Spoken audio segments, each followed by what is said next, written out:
I think that we should get started because we only have an hour today. Normally these sessions are an hour and a half and we're on a very tight time frame. So I'm just going to kick us off. We already have 52 attendees logged in and I'm sure we'll have more people turning up. Those of you who are listening but not necessarily participating, we'd appreciate it if you would post your questions for the speakers in the Q&A function and use the chat function of the webinar to introduce yourselves, let everyone else know who's around and who's speaking, who's listening, so that we have a sense of what this developing community looks like. So hi, welcome to Governing Intimacies in Lockdown. My name is Nikki Felkoff. I'm an Associate Professor of Media Studies at WITS here in Johannesburg, and I'm also part of the Andrew Mellon Foundation funded Governing Intimacies research project. I'm standing in for Srila Roy, who couldn't be here today. In today's session, we're going to ask what it means to read and write through a global pandemic. How do both of these actions enable us to cross distances, to soar while being grounded, immobile, and locked in?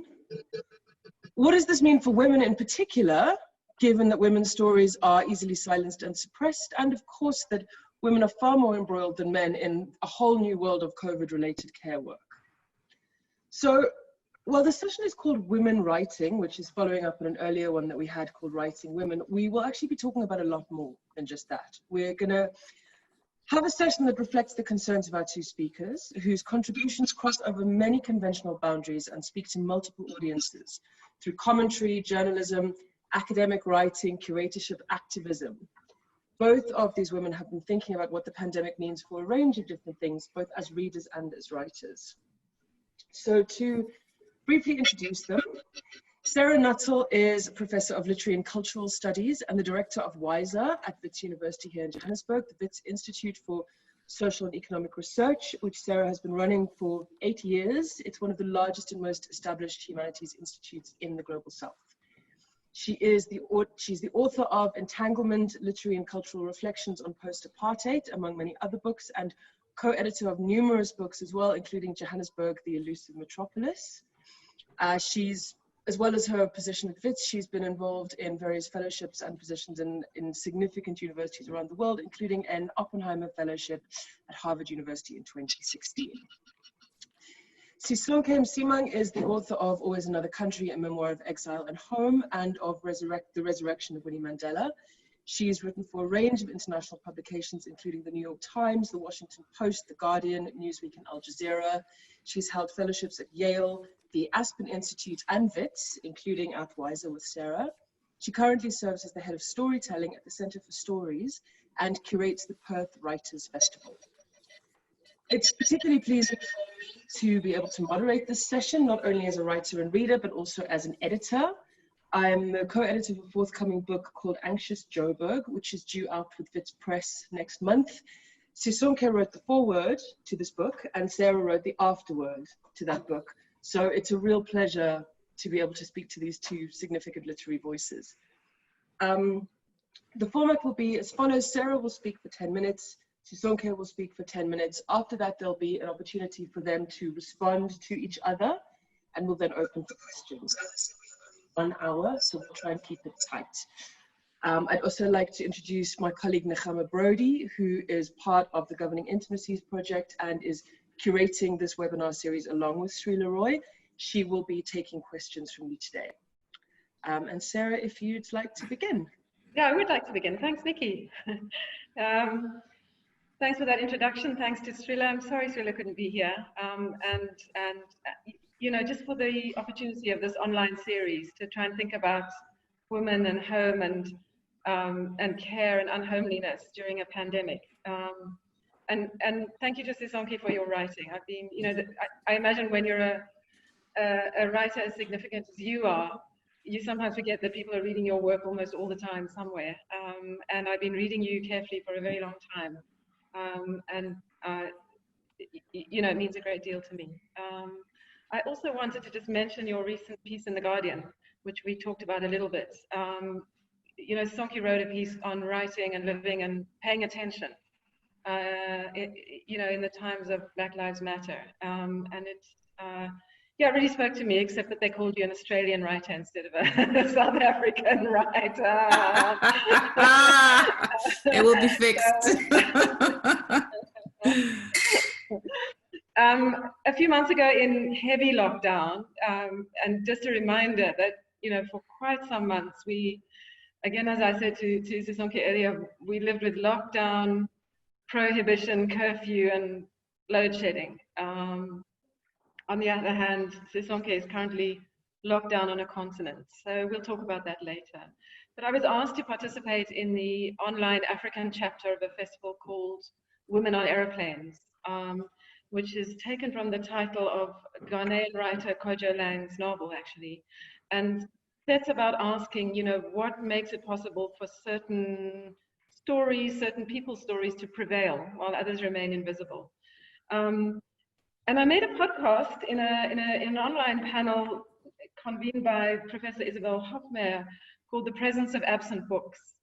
And I started thinking in that short podcast about questions of reading and looking for books that one can't find during lockdown. And from there, I extrapolated to questions of women and flying and dreaming and being grounded at many, many different levels.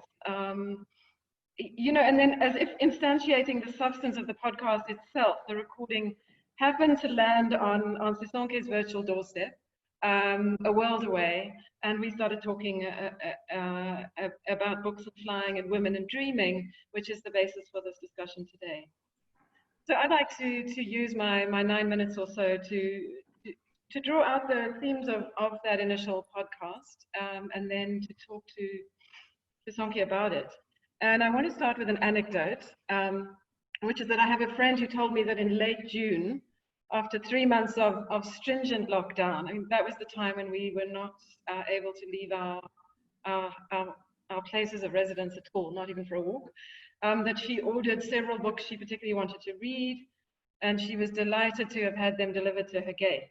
And so the next morning, as soon as she woke up, she decided to send a note to the people who had delivered these books to thank them, only to discover that she had dreamt their arrival at her gate. In other words, present in the dream, the books were absent on the ground, nowhere to be seen at her door.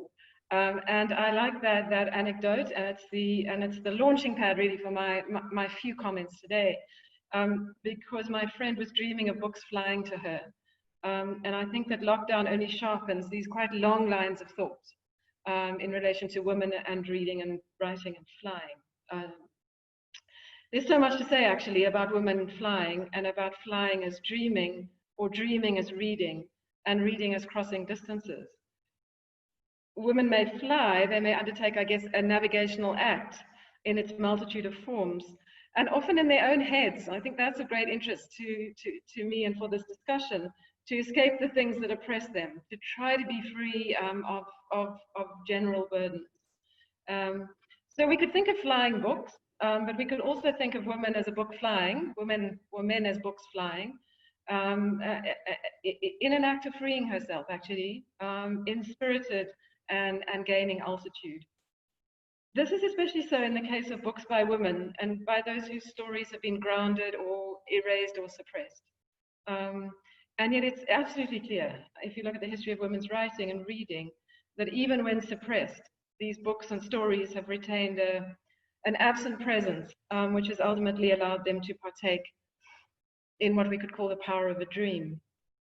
So it is odd to think how many books have been flying around, at least in the early months of lockdown, traveling vast distances across the sky, having a good social life, you know, far up there, while women have stayed on the ground, locked in, unable to fly, even if they wanted to or they could. And then this sense that women stay home, so do men, but we know what we mean, I think, when we say that women stay home while almost everything else travels everywhere. Homebound, we dream more, including of the books that don't arrive, declared, of course, non-essential items in a worsening viral tide. There was a debate in South Africa during that time about whether books could be declared as essential items, and in the end it was decreed that they were not essential items. So there are books that don't arrive, and there are others that have disappeared. And of course, there are virtual books, and others that are tangible, and I've been wondering what the differences are.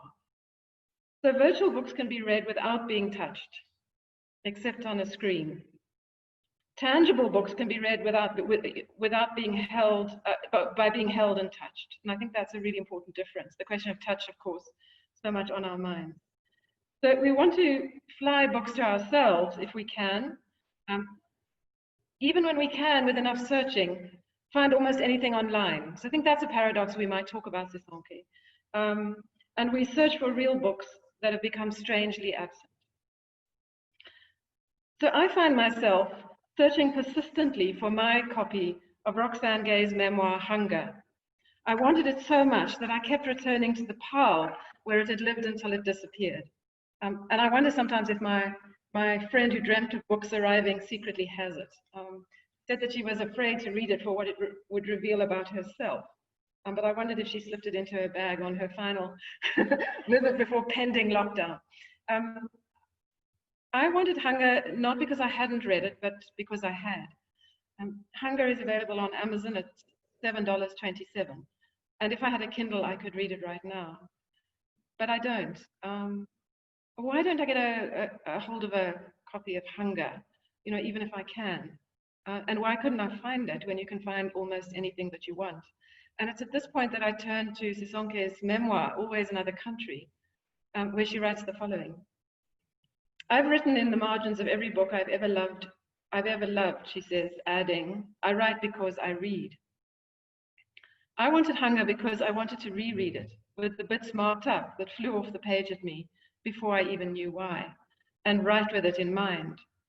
It was the force of Gay's prose on her hungers of all sorts that stayed with me here on the ground, in a time of prohibition and multiple forms of hunger, as she came flying in, present in her absence, a million miles away from her writing context. So this lockdown was meant to save us from a virus, but for many it meant flying away from the virus, only to be grounded by hunger. And for me, seeing the queues for food parcels during South Africa's lockdown, unfurling along those very long streets, the straight lines of apartheid urban planning, recalled for me the queues to vote for democracy in 1994. And I thought about hunger for freedom and hunger for food. The question of hunger, I recall Gay writing, was a physical problem to overcome, and more than that. And what she was able to voice in that book, and I know Sisonke is very fond of this book as well, was the complexity of her bodily life. And that's what I wanted from that book when I couldn't find it. I wanted to go back to what it was she'd said about a body that persists in its complications and the precise and imprecise paradoxes of embodiment. People think they know the why of my body. They do not, I remember her writing. And what are the costs of survival? So remembering a book is not the same as reading it. To open a book and to read it is to mark it and to lace it with the traces of our own writing, our own thoughts, or those induced by the book. And such traces are often written at the margins of the text itself. They seem to constitute the remembrance of our reading. For a book to fly, we could say, it often needs such traces on the page and in our mind. And without them, some books are easily forgotten. The stories they tell are grounded, caught in the clutches of their pages. For a story to fly, it seems to require a conscious act of memorialization. Turning again to Sisonke in Always Another Country, you write that writing for you is like flying. It's the moment when you can leave, you can begin to leave where you are in geographic space, as I read you. And for you, the turbulence you fly into is half the point. This is especially so, you write, for an opinionated middle-class Black woman writing about race and feminism, amongst other things. I write into an embrace of the criticism I get every week online, you say. I lean into the troll hate and I write against it, adding that sometimes the trolls help me. They provide me with handles, with layers of discussion worth having. You write your books, including your memoir, you say, to quote, take Africans and women and humans out of the impossibility of the situations in which we have found ourselves stranded. So stranded, or we could say grounded. Writing a novel, writes Deborah Levy in her memoir, The Cost of Living, requires many hours of sitting still, as if on a long-haul flight, the final destination unknown, but a route of sorts mapped out. In order to land it, to make it into a book that other women want to read, writing has to become more interesting than everyday life, she writes. I'll just finish, Sisonke, with asking two things of you. One is, what it is for someone used to mobility. Mobility is in some senses the wager and undertow of your life as I read it. Think of that phrase again, always another country, and specifically being able to fly home to South Africa. What is it, despite the complexities of South Africa as home, to be grounded by lockdown inescapably? That's my first question to you.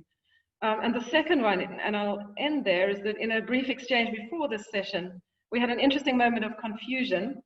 We were talking about the figure of the milkman, and though we both each read both books, you had in mind in this exchange Toni Morrison's character Milkman in Song of Solomon, and I had in mind that moment in Anna Burns's Milkman, the novel that won the Booker Prize in 2018, when a young woman reads in fact 19th century fiction to try to preclude the advances of a man who is advancing on her in an act of predation.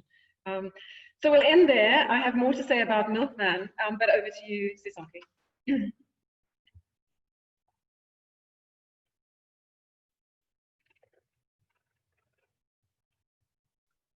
Hi, everyone. Thanks so much, Sarah. That was as beautiful read aloud as it was when I listened to it through, through the audio, through the headphones. Yeah. And thanks for the opportunity for this conversation. I think that I've probably done the wrong thing, and I've written a set of remarks that I basically typed in at the bottom of at the bottom of yours. So I began where you ended with that beautiful, set of thoughts by Levy. And I sort of wanted to think around the conversation that you and I had earlier, which was about what it means to be, the last question you're asking about what it means to be locked down, and to think through literature about that. So I'm going to read a set of remarks that I've pre-prepared, because in some ways I wanted to, I allowed myself to be inspired by the way that you thought and are writing. So I will continue in the same tone, and some of it will converge, but some of it goes in different directions, if that's okay. Okay. So as Sarah says, I have spent a significant amount of time on planes in my life. Flight has always been a necessity for me, a way to leave, a way to be free. And built into this equation, in the very mechanism of flight for humans, is an enormous set of privileges. The privilege of having a passport, the privilege of having enough money to not only purchase a ticket, but to decide where I want to fly, and negotiating how long I might stay and what I might do with my time while I am in that faraway place. Flying has been built into my work, but I've managed my life in such a way that work often feels like leisure. Work is about reading books and speaking my mind and shouting out loud about things that matter to me. Work contains, of course, some tedium, it always does, but overwhelmingly work, like flying, has been a joy. I have flown because I can afford to fly and because I have to. So flying has allowed me to connect with the parts of myself that might otherwise not glue together so easily. This is how I've sustained living in Australia while also continuing to be deeply connected to South Africa. This is, of course, not the case for most people who live on this planet. Most people in the world travel by land and by sea and not by air. Those who must flee seldom do so by air. Those who have to travel, those who must leave to save their lives, simply stand up and run. They pack a bag if they can and they walk, or they get on a boat and they float on the ocean until they drown or until they arrive on dry land.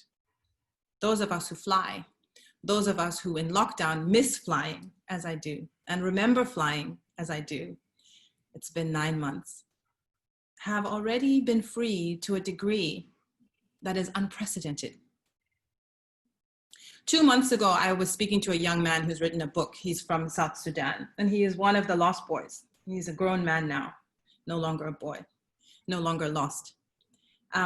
But his book is about this journey that he made with 20,000 other boys who fled from the war in South Sudan, and then they got to Ethiopia, and then, you know, there was more turmoil in Ethiopia, and then again they set off on foot, and they finally arrive in Kakuma camp in Kenya.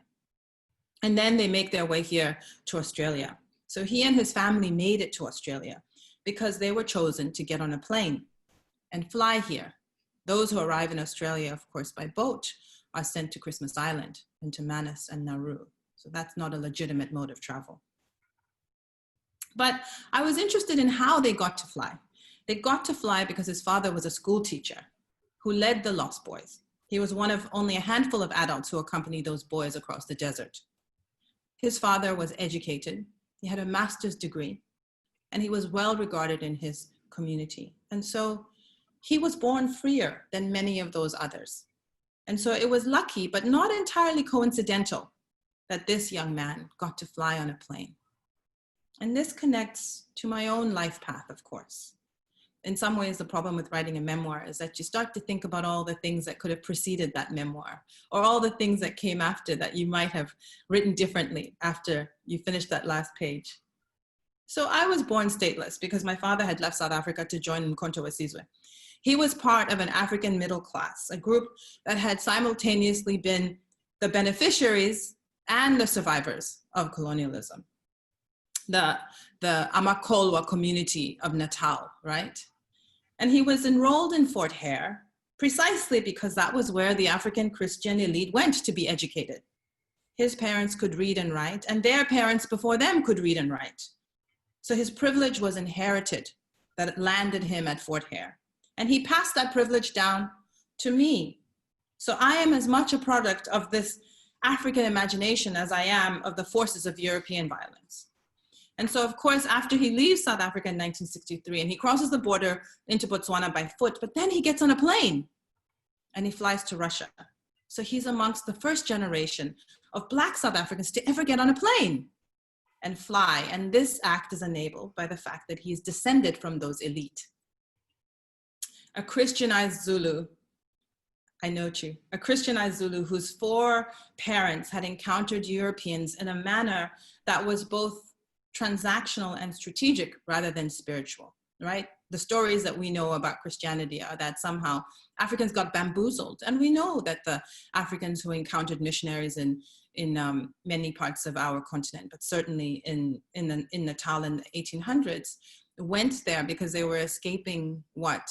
Loveless marriages, being forced to do this, right? The people who go to the missionaries are misfits and outcasts. And so this is all part of what allows me then to be a person who is comfortable getting on airplanes, who seeks flight all the time, who is easy on a plane, right? I'm skipping because you guys are telling me to hurry up. Just ignore them a bit.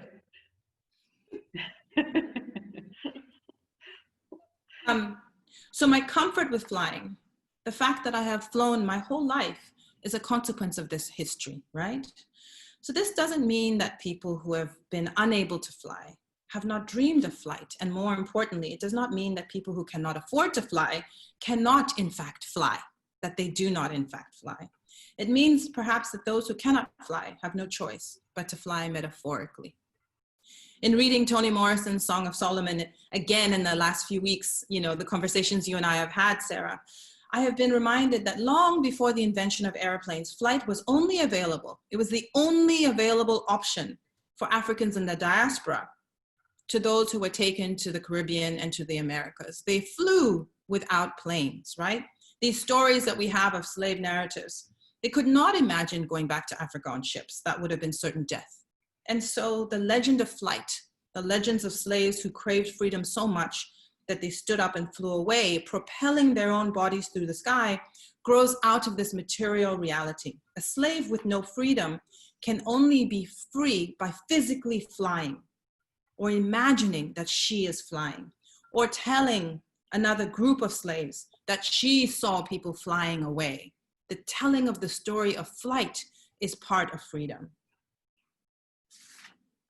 As a modern African living a diasporic life, physical flight is a very real thing, an act that propels me away from the home that I have created with my children and my partner, and puts me into the big wide world, into the public realm, into the worlds that my words have created. Flying takes me back to South Africa, but it also takes me to New York and Amsterdam and London and all of these places where you get recognition, where you get validated, and where you have a meaning beyond the domestic. And of course, as I remembered and as I think about flying, there was only one time that I was afraid to fly. And it was about, it would have been about 11 years ago now, when my daughter had just been born. And so I had never flown separately from her. So she was about 1 when I got on my first flight without her. And the fear was visceral, and it almost grounded me. It was very hard to get on that flight, the clutch of motherhood, to be needed and to need so much that you cannot leave. Wow, that is some kind of tethering. So now I am grounded by force. And I ask myself whether in the 12 years since my daughter was born, I have become afraid to not fly. What does it mean to be a woman who never flies? Who will I become if I'm always on the ground, tied to the routine of school lunches and netball practice, not in the world, but at a dinner table or in the kitchen, feeding children, growing children? How will I write? I am not clear on the answers, except to say that I'm beginning to realize that flying isn't just freedom. Flying is also escape. The flying Africans of the slave narratives had to fly in order to escape. But I am not a slave, and I do not have to fly. I can think about time as a separate variable from flight, about being present and exercising another sort of imagination. And when I begin to do that, I think it is easier to think about flying as merely one form of freedom. Another form of freedom, perhaps, is to learn not to desire flight. Another way to be free is to, in fact, have no need for escape. I will give the last word to Toni Morrison. In the introduction to Song of Solomon, she says, without ever leaving the ground, women have always known how to fly. Thank you both. Those are two really wonderful, quite overwhelming pieces of writing. I wonder if there's some way that we can share them with people. I'll speak to Srila. Possibly, if you're both amenable, we could put them up on the Governing Intimacies website, because I know I personally would like to actually have a chance to read them in a little more detail. I have a lot that I'd like to say, but rather than taking advantage of what little time we have left, I'm going to let Sarah respond to Sisonke. To the participants, if you have questions that you'd like to ask either of the speakers, please post them now in the Q&A section, and once Sarah has responded, we'll open the floor to your opinions and thoughts. Thank you. Yeah, thanks. I'm going to respond super briefly so that other people can come in. But Sisonke, the way you ended it was so especially powerful. Thanks for all of that. But the idea that it might be, in fact, a privilege not to desire flight and not to need to escape when one locates it in a historical trajectory, moving from slavery forwards, is I think your absolutely key, your key point. And I wanted to say thanks for that, but also this rather more existential question that you leave us with, which is, who will I become if I never fly again? What if the pandemic went on for another 5 years? What would we make of that? What would happen to women who occupy, nevertheless, homesteads of one kind or another? What would happen to my to the freedom of my mind? Is really what you're asking us to think about. I will only say that that I think that interesting things happen to this conversation when we do place it within histories of violence. And one of those is slavery. The other one is the milkman question, and I'll come back to that if I may, Nikki, just for a few seconds really. But sure, I mean, right at the end of Song of Solomon, Milkman says to Polite, now he knew why he loved her so, and as she was dying, without ever leaving the ground, she could fly. But then the question of his own death, of course, becomes ambiguous right at the end, Sisonke, and he says something else which we could bear in mind, which is, if you surrender to the air, you could ride it.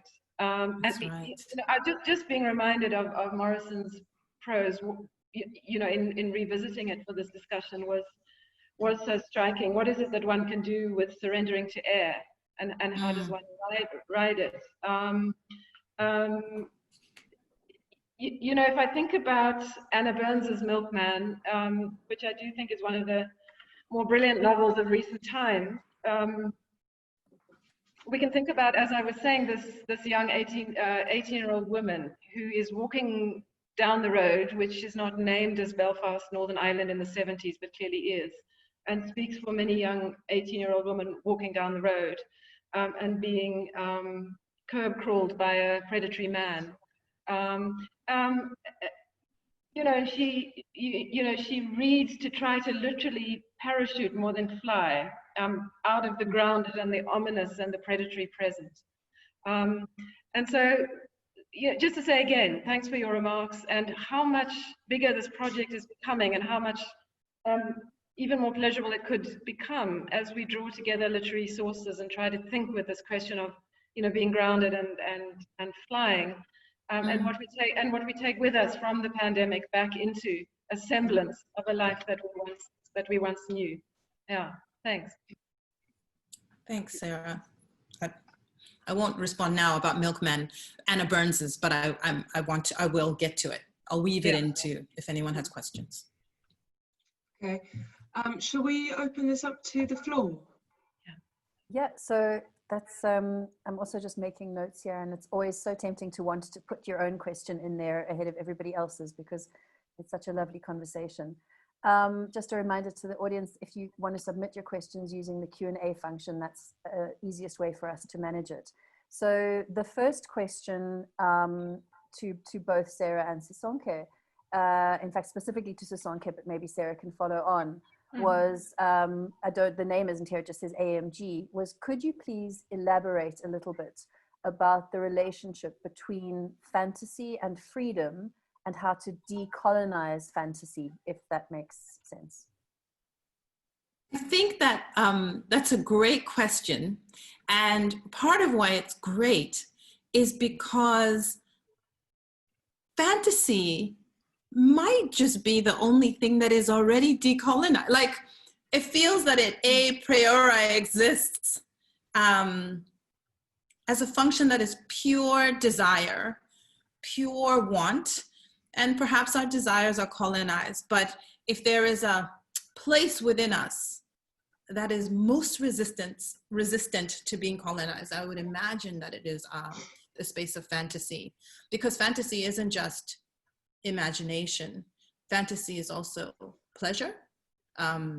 Fantasy includes in it what may be completely impossible, whereas imagination, of course, allows us to think of what we want the world to look like, what we'd like to see being created. But fantasy feels like it belongs in this other realm.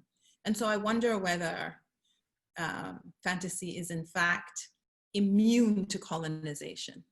I don't know, Sarah. Maybe I'm being too optimistic. What do you think? I think most unlikely, but but I can't say why. We could perfectly happily decolonize psychoanalysis instead, I would imagine, which is often how we understand our. Yes. We've got more questions coming through, and everybody, please share your thoughts as well on the side. I was wondering, in light of what they said, because the next question is also similar about this idea of escape and fantasy, but the point that Sarah made about this missing book this longed for book that was absent from the pile. How does one imagine or create fantasy? How does one fantasize without a frame of reference?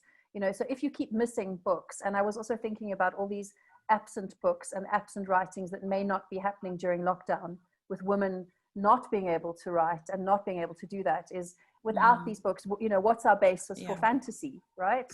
Do we get that? The next one is from Shweta Krishnan. She says, thank you, Professor Nuttall, for one of the most inspiring talks that I've heard during lockdown. I started reading as a young girl. So I think, again, this commonality of experience of the shared nature of women reading, right?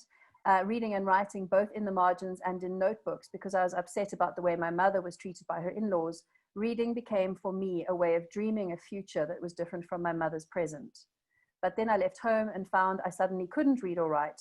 Now, after many years, I'm reading and dreaming again. But I realize I'm not always flying to get away from something, but I also read and write because I think finally I have the gumption to get towards something.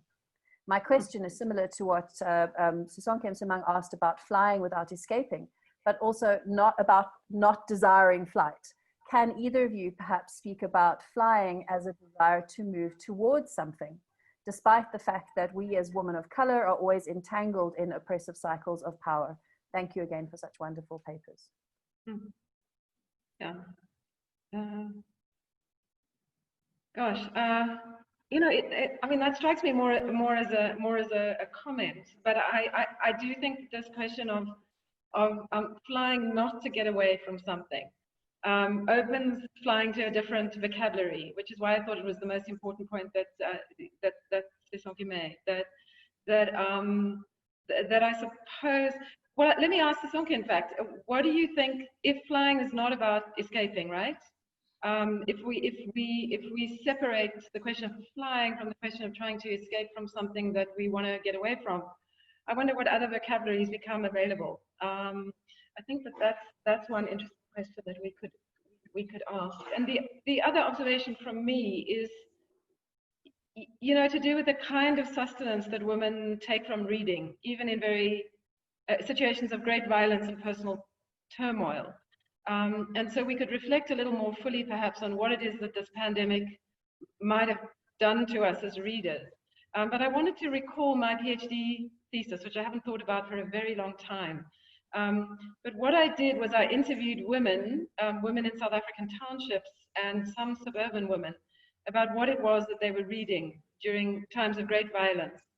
And you know, I think if the 18-year-old middleman is reading 19th century fiction because she, quote, wants to get away from 20th century books because I didn't like the 20th century, the women that I was talking to in South African townships at that time, you know, one could say were reading while hearing police shooting, and they were persisting with their reading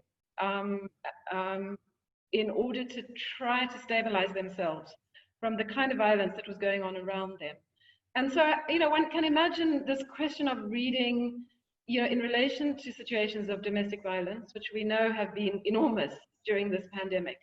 And so how women are relating to books for all of those kinds of ways, I think, you know, ought to see to it that we remain grounded in those histories of violence during a pandemic. But at the very same time, it does seem that we're starting to be able to do some interesting work in this panel, which as Sisonke says, is thinking about the question of flying when we don't need to escape, and what other vocabularies we might begin to insert the navigational act into. So, you know, but both of these lines of thought are of great interest to me. Sisonke, what are you flying towards? Always flying towards home. This is my, you know, animating force in my writing, in my life. Always flying towards home as the geographic space of South Africa, because that is the place I was not allowed to live. And now that South Africa is named as free, whatever we think about that,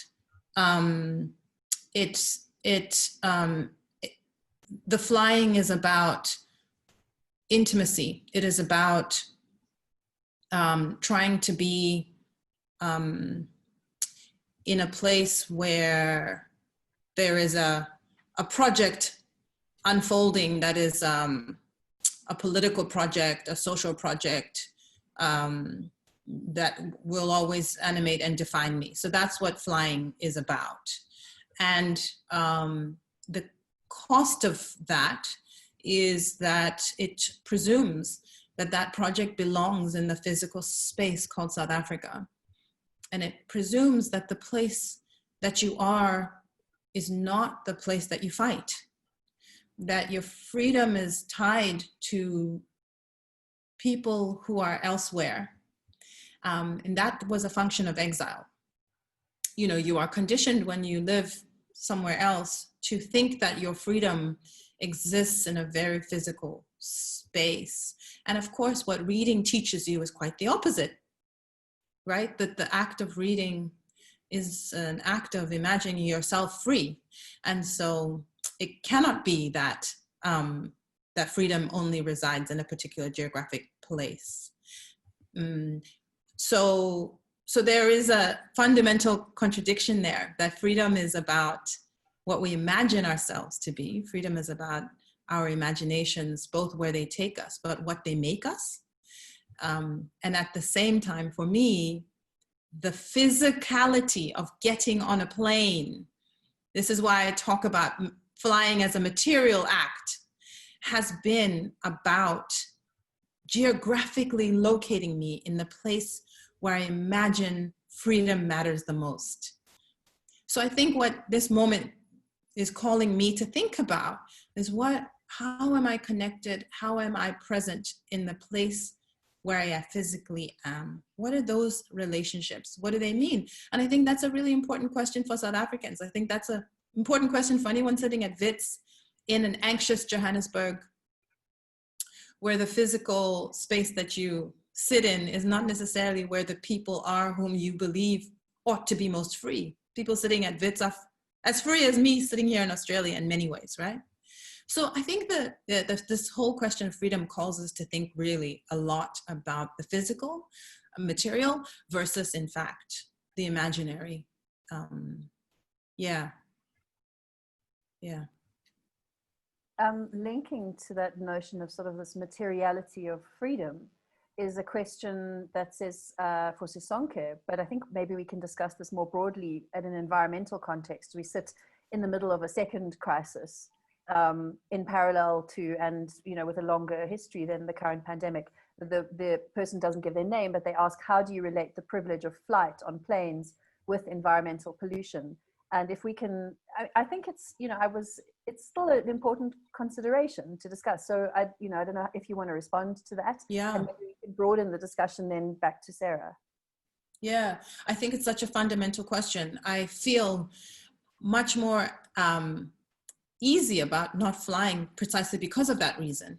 One of the things I do is curate a writers' festival, and that in the last 2 years, we've had many people say, no, I'm not coming, because to get to Australia is a significant carbon footprint. That's not a small flight. That's not a little hop away. That's many hours of travel. And so many people have been saying no on the basis of principle.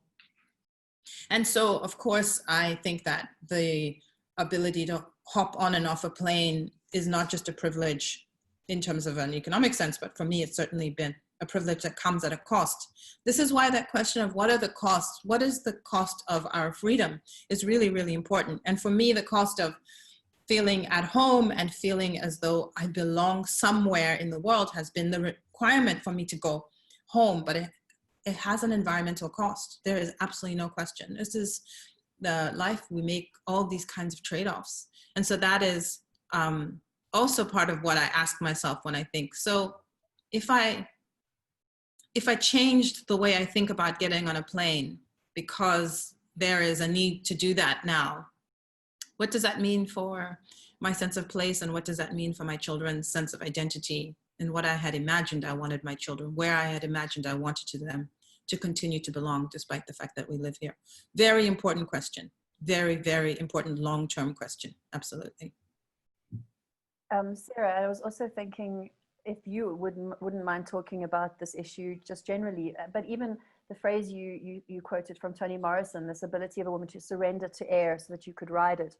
And I'm thinking of these photographs from the west coast of America where the air is suddenly Blade Runner-ish and frightening. And I mean, either what this means in terms of a literary landscape or a sense of kind of a physical ability to be able to escape into that kind of imagination, which maybe is no longer safe.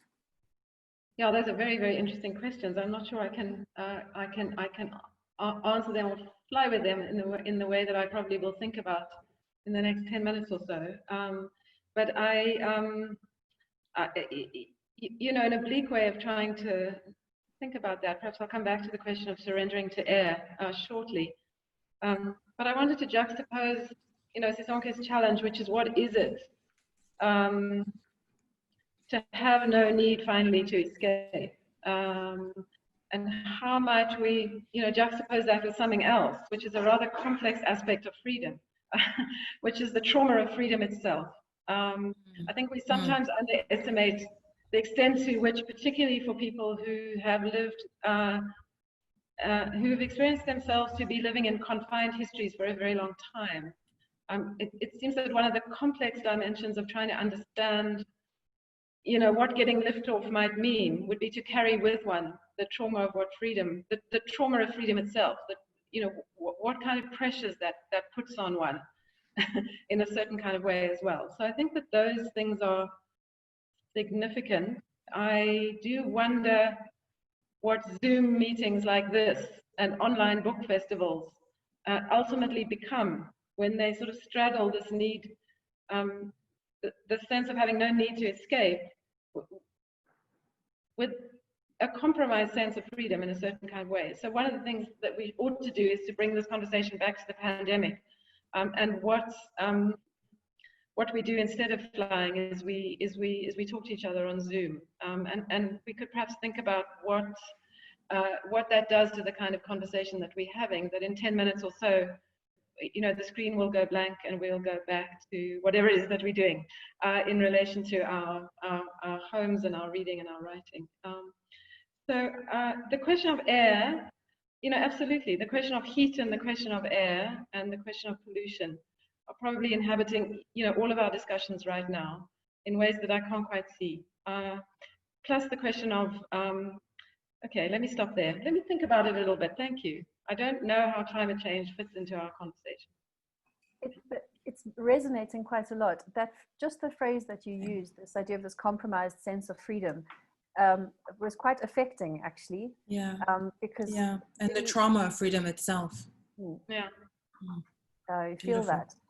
All right, we have a question from Jessica, who, by the way, also said she didn't steal your book. That's revealing her. So if she did, then everyone knows who she is. So, Jessica asks, Sarah, I would love to hear more about flying as a thinking space. So much of perceived ideas of rationality is assumed grounding. So what can ungrounding or flying do for thought? Yeah, given the kind of women's life I live,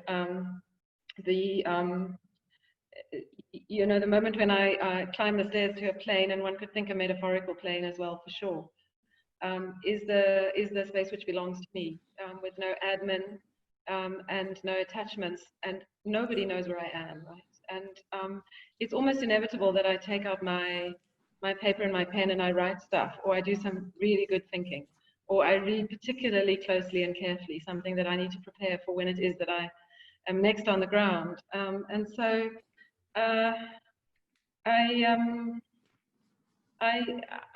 think that probably this question of being able to rise above and gain some height and to have a view is absolutely crucial to the work that I've been able to do. So I would want to embrace that and think about that more carefully. And I do think that's right, Jess, that so much philosophical work assumes a place on the ground, assumes that one is grounded in a particular kind of way in order to perform a particular kind of thinking. And I'm just wondering whether, you know, if we paid closer attention to women's experience, and particularly the way in which women have written about this in so many novels we haven't thought about yet, there might be something attached to height in relation to thinking, precisely because no one can get you. I love that. I love it. I'm going to have to jump in here, unfortunately, to end this conversation, because I'm very aware that one of our speakers actually has another Zoom appointment, because this is live now.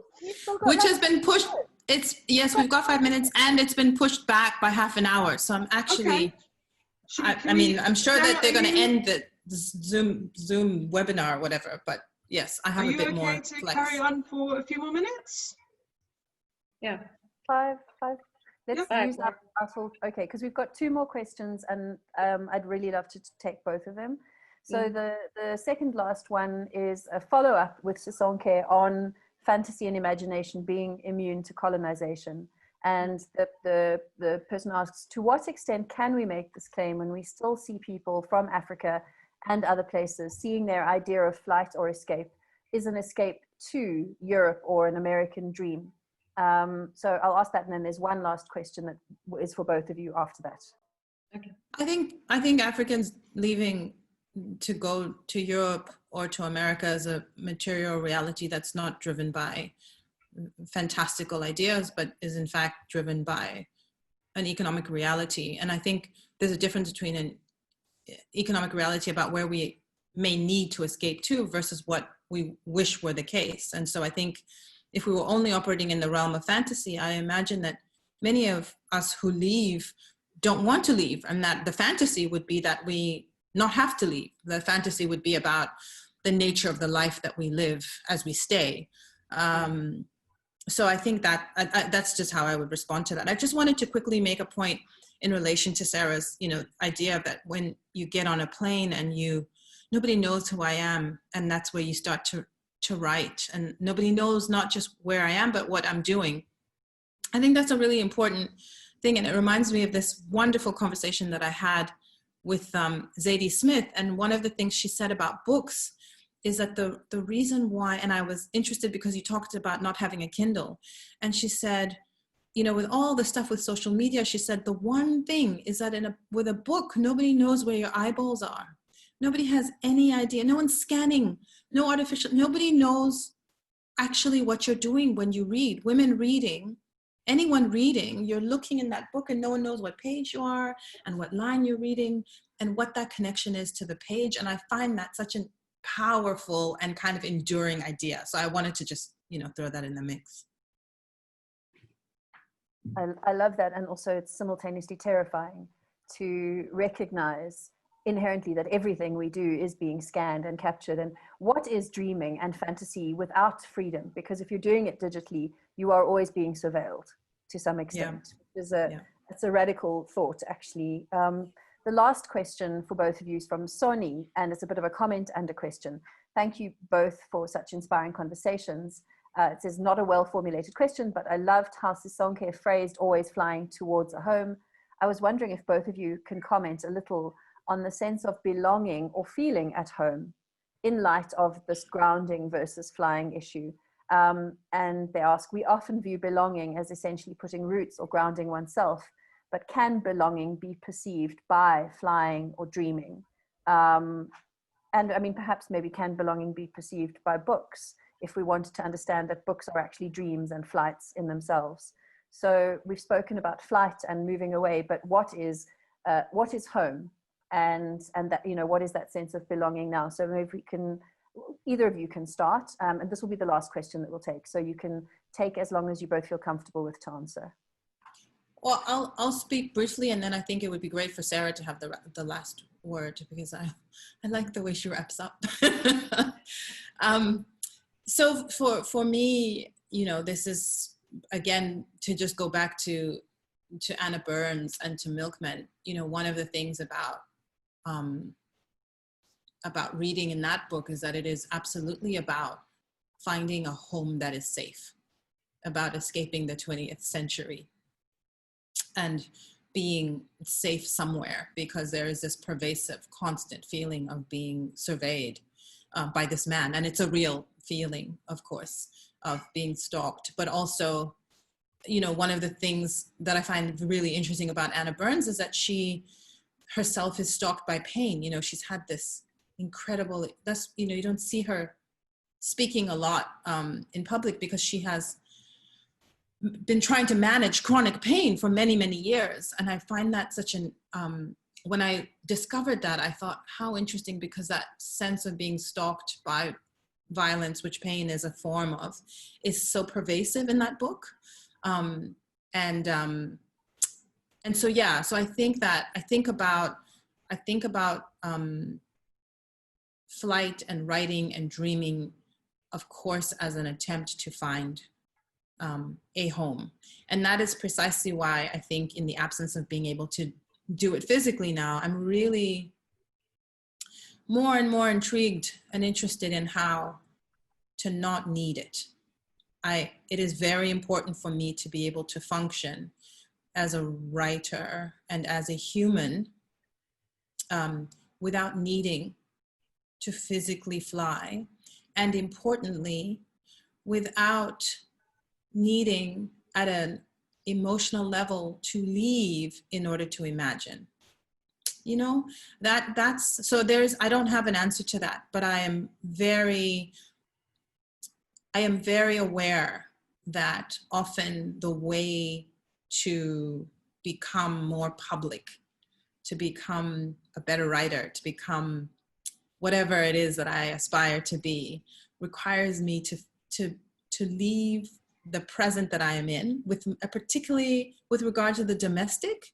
And I worry about the need to escape the domestic as a form of freedom. Like, I know this is something that every woman has grappled with since time immemorial, but that binary feels more and more constraining to me. And so it's my sort of subconscious thing that I'm worrying and thinking about, which has been inspired, I think, very much by Sarah's thoughts and in the beginnings of this whole conversation we started today.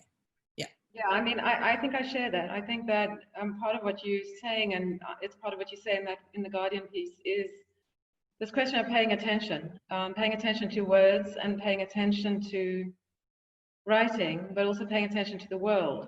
And in your case, and as it happens in mine, paying attention to children who occupy a space. And I think it is this tension between attending or paying attention to, in this case, a child, or in someone else's case, another aspect of one's home life, and how you reckon with that in relation to escaping it, because it interferes with your own deep needs and desires, because you happen to be a woman some of the time.